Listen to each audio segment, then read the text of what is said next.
देखिए भैया, एगो बाझिन माई के दरबार में जाके माई से निहोरा करताड़ी, कहताड़ी कि ए माई हमरा से कौन जन्म के बदला लेताड़ू। जहिया से शादी भइल ओह दिन से 4 बजे भोर में हम उठ के तहार चरण धोइला, काहे हमरा के इतना सतावताड़ू? आखिर कौन कसूर कैनी हम? लोग हमरा के बाजिन कह के बुलावता, बाहरी के छोड़ी घर के भी लोग सास ससुर गोतिन दियाद सभे ताना मारता।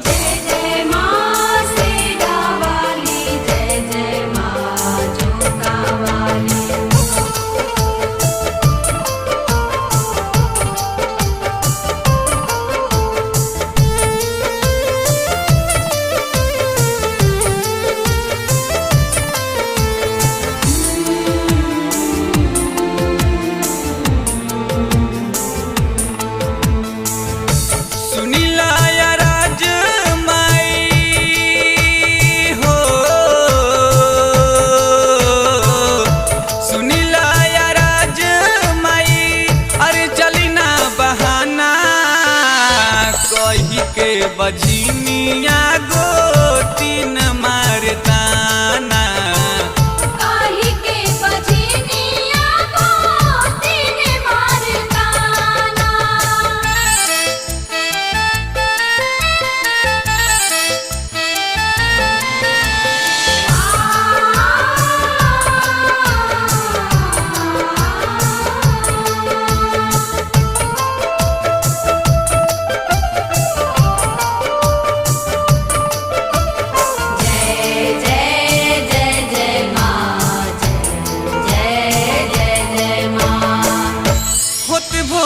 हरिया रोजे आइला मंदिरवा, कबो न दाया कैलो खाइल बजा हरवा।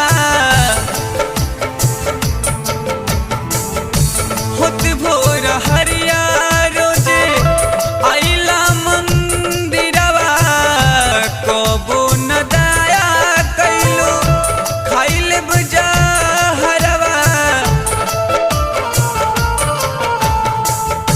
बहुत तू कैलू हो, बहुत तू कैलू हमरा संगे मन माना, कही के बधिनिया गोतिन मारताना।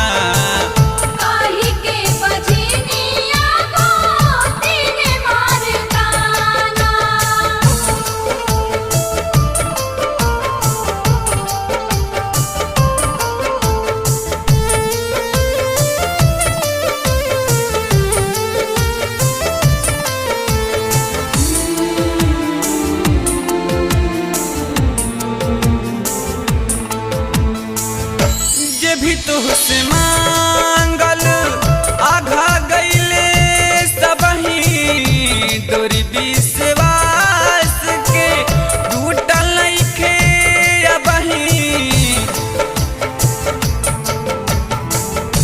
जे भी तुहसे मांगल आघा गईले सबही, तोरी विश्वास के टूटल नइखे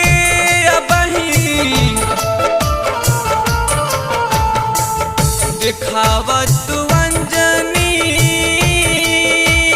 हो, देखावत अंजनी के दिया सुहाना, कही के बधिनिया